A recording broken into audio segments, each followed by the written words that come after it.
Hi, good morning, everybody. Today is a good day. We will again talk about another new location and a new insight into um, how the pollutants behaved with the data and the data analysis at a new location called Patancheru, Hyderabad. Okay, before doing this presentation, the heading very clearly signifies that there are secondary signals from this location and how Patancheru's air quality points to hidden primary pollutants, which are all not monitored, but they are hidden from this continuous ambient air quality monitoring station analysis. Okay. Before that, I would like just to give a initial preamble of what is the status, country status on the monitoring of continuous ambient air quality stations. It's a fast run through, just to give an insight as where we are in this monitoring.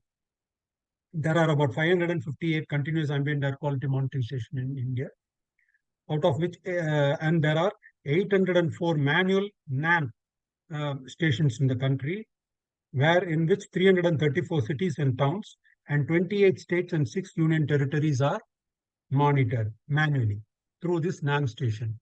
These NAM station monitors at a rate of 2 samples per week, 104 samples per annum.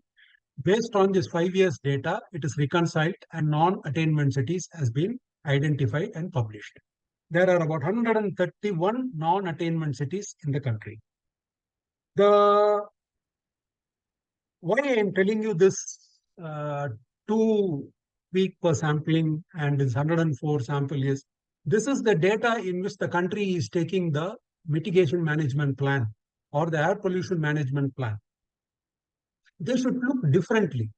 See, we have 58 continuous ambient air quality monitoring station, and each monitoring station is monitoring at a rate of 15 minutes per data, 24 hours, 365 days, 1,440 data per day, 43,200 data per month, 5,18,400 data per month, with the data availability of 95%.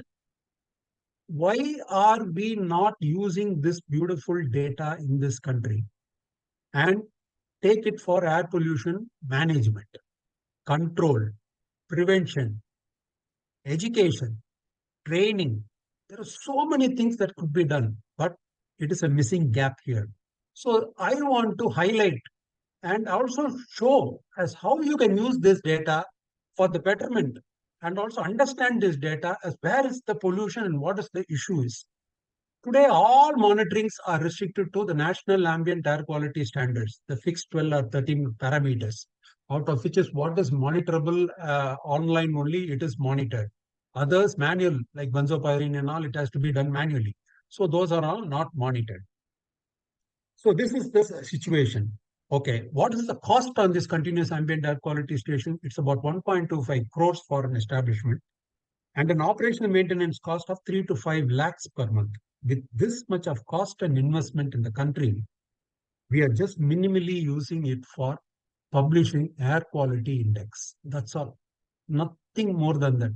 Are some states doing maximum, minimum, maximum, average? This is the data publication. So is it for that is questionable. Okay.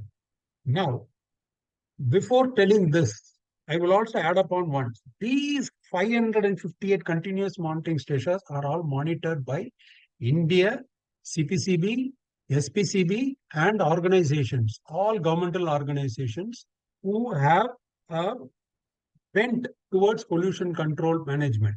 Apart from that, industries are also monitoring. As far as my knowledge goes, around 33 industries, 33 to 34 governmental monitorings in Tamil Nadu and about 121 continuous ambient air quality monitoring from industries. I don't know every data in every state, but definitely it must be running in few thousands. That these data are all untapped, unutilized. That's my point. Okay.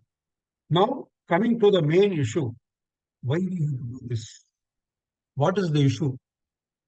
Why we have to do this data analysis? What will happen without doing this? Okay. The problem statement that I would like to enlighten here in a public view is whether pollution is happening. What is the pollutant? When it happened? Which hour? From which direction? Who is the cause? What is the root cause analysis? What is the solution? What is the mitigation management steps can be taken? What are all the preventive management steps that can be taken? Is these data representative? Are we spending on this cost of this continuous ambient air quality monitoring correctly? Or this sampling at this continuous monitoring ambient air quality station is representative to the location? So these are all some of the wise questions that pollution control regulator will know better than a common man. But common man also has to be understood as what they are really breathing and what is the concern, environmental concern and health risk that they are taking. So with these insights, I would like to give solution to all my questions here and start with my presentation. As again, I would say that it is secondary signals. That is what I found out. How Patancheru's air quality points to hidden primary pollutants. So how I'm going to take the story, let's go through. So the station is monitored by Telangana State Pollution Control Board. The location at ICRISAT, Patancheru, Hyderabad. Provider is Telangana State Pollution Control Board. And the period of the study is July 2022 to August 2023, a latest study which I have done. And each data is representing 30 minutes. So this is the National Ambient Air Quality Standards. So this is for the parameters in which we are monitoring in this continuous ambient air quality stations. This is for which standards are available. Apart from for other parameters, standards are not available. So there is an underlined question. Please understand it very clearly. If a parameter or a pollutant is having an higher concern to the societal health and having a health risk, and it has been declared as a risk pollutant, and it is not having a standard, is this an authorization to pollute? I leave this question to the general public to understand. So it is not an authorization as far as I'm concerned. It is a concern of the industry, the regulator, and the society as a whole that they should see to that how these non uh, considered pollutants from apart from this national ambient air quality is having a health risk to the public. So this will be the theme of my talk, and how I'm going to take this story. Let's go inside. So here I want to again emphasize on this point, 24 hours or 8 hourly or 1 hourly monitored values as applicable shall be complied with 98% of the time. They may exceed the limit, but not on 2 consecutive days. We find that most of the continuous monitoring stations in the country have exceeded on consecutive days and more or less 30, all the 30 days or at least 25 days it is exceeded. So now what is the action? Then why this is legally commented upon. So that is where I'm leaving here to the regulators and the environmentalists to look in this, that we have the responsibility to take action on these pollutants and parameters of concern. Here, a Telangana State Pollution Control Board, a regulator itself, has restricted the analyzer uh, at a value of 188 for PM10. Here, can you see here? That's why I marked it round. That means the analyzer will not show a value more than 188 for PM10. And you can see that it has been restricted here. I will show it more clearly in my next slide. PM 2.5 and PM10 are restricted. That you can see for a particular period. They have gone above these limits, but not recorded. That is my point. It is more or less for PM 2.5, it is restricted to 80, and here it is 188, if I'm right. So this is a holistic view of what is the time series data at what's happening at Patancheru station for different parameters. This is more clearly. That is, the PM10 is restricted to a value of 185. So this should be corrected from the regulator side and see to that the whole true value is recorded at the station. This is PM 2.5 restricted value to 80. So these two has to be corrected from Telangana State Pollution Control Board. This is my request. This is the PM10 24 hours rolling average. And every monthly I have shown you and which are all the months it has exceeded at this location. The PM10 exceedance were found to be very highly in the month of February 2023, November 2022, March 2023. Moderately polluted in Jan 2023, December, April, October, May, and June. And no pollution is being observed during July, August, and September. So this is the observation from this slide. This is with respect to PM 2.5, where high pollution was recorded in the month of Jan, December, October, and March, and moderately in April and May, and no pollution in the months of July, August, September, and June. Here I've given a table of exceedance of PM10 and PM2.5, as which are all the number of days and which month they have exceeded, and predominantly they came from which direction. This is the first solution to the problem, what I've really identified. From where it came. It all came from northeast and it affected in southwest to the monitoring station. Sometimes in the month of August, it came from east and went to west. Likewise, northeast to southwest, west to east, northwest to southeast, northwest to southeast, northwest to southeast, north to south, and north to south.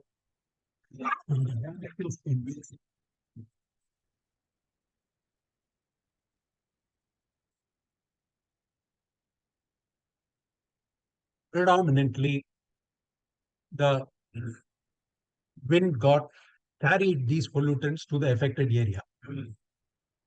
SO2 shows a very clear picture that it has not exceeded the value of 80 microgram per meter cube, 24 hours rolling average 80 microgram per meter cube.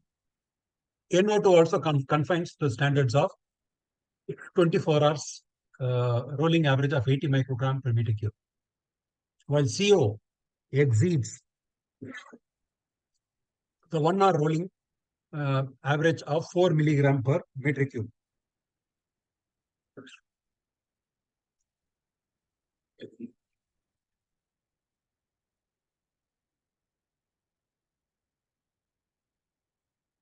And it's significantly in the month of July and August 2022, there has been very high values in, it has exceeded the 1 hour rolling average of 4 microgram.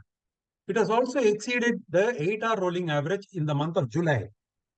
And it predominantly came from northwest.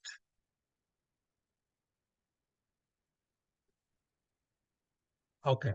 So that is the information that I have, and it exceeded the value of 2 milligram.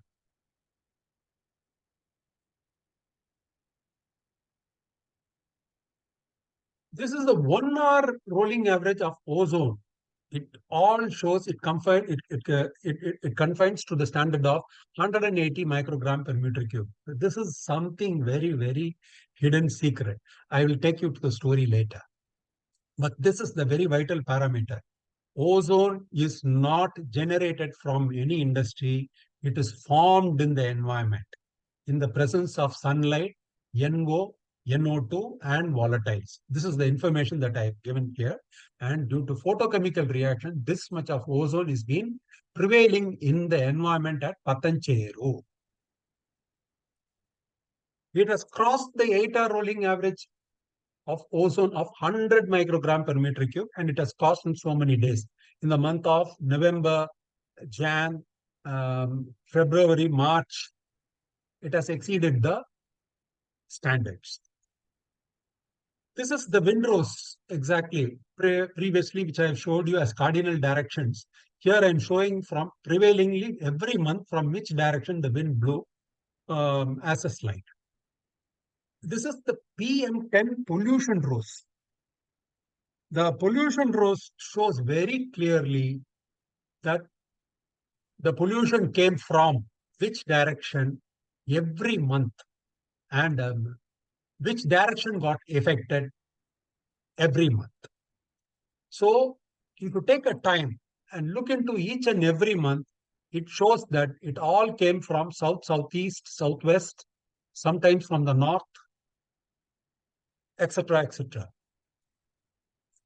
PM 2.5 also shows a similar pattern as PM 10 with respect to the wind direction and wind speed and how they really exhibited all 24 hours, all the month for all the period of monitoring from July 2022 to August 2023. This is the pollution rose. See, this pollution rose of ozone, why I did means to know predominantly from which direction this ozone has been forming regularly every month. So this had a seasonal variation, wind pattern and everything, but you can see very clearly it all came from south, southwest, mostly. So this shows there is an industry which is having volatiles in the environment and it is leaving at a particular time. And this is leading to the formation of ozone. So how do I really tell this? This might be a guess according to you. No, I will record it with the scientific evidences. These are all the months in which maximum ozone and the direction from which it came. This is the percentile rows of PM10 and PM2.5, where it showed 99% of the time from which direction it came, 75 percentile of the time, and 58% of the time from which direction pollution of PM10 and PM2.5 came. See, we all read everything in terms of national ambient air quality compliance with respect to PM10, PM2.5 have exceedances. And we only look into the data as only PM10 and PM2.5 as a causative pollution, and we try to go about reasoning why this has occurred. But in my study here, the whole thing, the table changed. In my course of my lecture, I will really show you how it changed. This is the point exactly. If I compare PM and CO, every time around 10 o'clock, I get a peak at CO. Around 10 to 12, I get a peak of CO. And in the evenings, it was compiling with the double peak of PM10. Double peak of this PM10 really clearly signified is vehicular or human-made pollution. But what is this single peak occurring every monthly is questionable. Like CO is getting raised at a particular time, some around 10 and 11 every month. Not even only CO, but with respect, this is with respect to 2.5 also. Then I compared with ozone and temperature. So as the temperature goes, how the ozone in the environment behaves. So I found a different story as how the temperature plays a vital role in the formation of ozone in the ambient environment. It's just a relationship here. But what this showed is something different for me. I couldn't find any relationship of PM10 and PM2 with any of these gaseous pollutants. You see PM2 and 2 and like twin brothers, they are showing only a double peak. Double peak shows it is vehicular. Okay. But there is a relationship between NO and CO. They go together. So there is a combustional source which is creating this NO and CO, and particularly at a time between 10 and 11, they show higher values. And that is the time before that, the ozone formation also happens with the increase in temperature. Now I did different combinations to find out how this ozone is formed and whether it is a photochemical reaction that is happening in the environment. This is NO, CO, and ozone. This shows very clearly that there is a combustional source very clearly for NOx and SOx nearby, and it is happening very clearly throughout the day and very predominantly at 10 and 12. Might be a recharge or a charge of a particular station or a boiler, might be some reasons. I don't signify that. But there is a reason showing every monthly that CO and NO are emitted. And it is having some significance with that of the formation of ozone in the ambient air. Then I took another thing, combination of SO2. I find SO2 also shooted up at that very same time where NO and CO also shooted up. So very clearly showing that it is an industrial pollution that is a causative at Patancheru for the formation of ozone also into the environment. And I also related it with the temperature. I find a very beautiful relationship as increase in temperature and along the day after 11 o'clock, midday, and up to 5 o'clock, this ozone remains in the ambient air.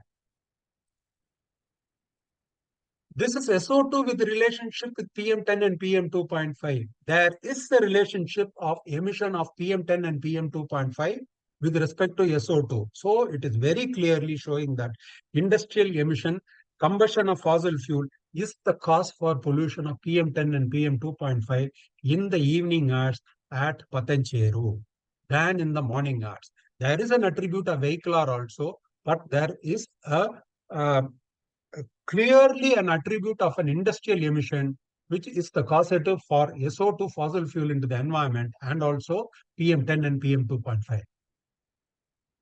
So this is a combination of SO2, NO, CO, and ozone.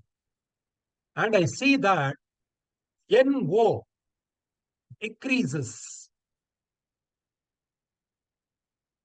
The blue one is the NO, decreases as the ozone is the peak. That means it has released one more level of oxygen in the formation of NO2, and at sunlight at that particular time is at the peak. The temperature is at the peak, and the presence of volatiles, the sunlight as a catalyst, creates photochemical reaction, formation of ozone. I again repeat, ozone is not emitted, it is formed. And there are only two pollutants in the National Ambient Air Quality Standards are given two standards, 1 hour and 8 hour standard, knowingly their significance because they have a causative effect, and it is CO and ozone. Ozone is to be looked in very severely and followed very scrupulously at Patancheru. This is my outlook from this study. The temperature relationship also shows very clearly with the formation of ozone with respect to SO2, NO, and CO in the environment. This is a calendar plot just to give an overlay of PM10, how many days it got exceeded from the standard of 100 microgram per meter cube. So we are monitoring PM10, PM2.5, SO2, NO, NO2, ammonia, and meteorological parameters. But does this signify the pollutants of interest? It is only a secondary pollutant that we are monitoring here, ozone, and it is an indicator of a formation. And the only secondary pollutant monitored is ozone. We don't know what are all the other secondary pollutants that are created here. No knowledge because no monitoring is done. So my recommendations and my suggestions here is there should be a total volatile analyzer analyzing in ppb.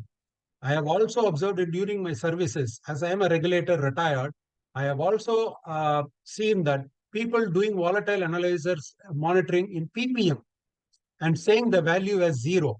So I recommend that the analyzer monitored at ambient air must be ppb because the toxicity level of such volatiles are also in ppb. International standards are there for available, and it is all in ppb, not in ppm, except for non-carcinogenic compounds. All carcinogenic compounds, the standards are in ppb.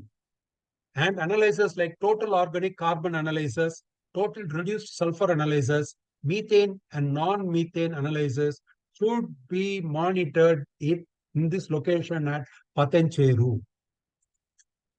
This is the ozone plot to showing that the ozone levels exhibiting from which are the month which is higher at outlook. This is a correlation heat map. And this shows me what is the relationship of the parameters. And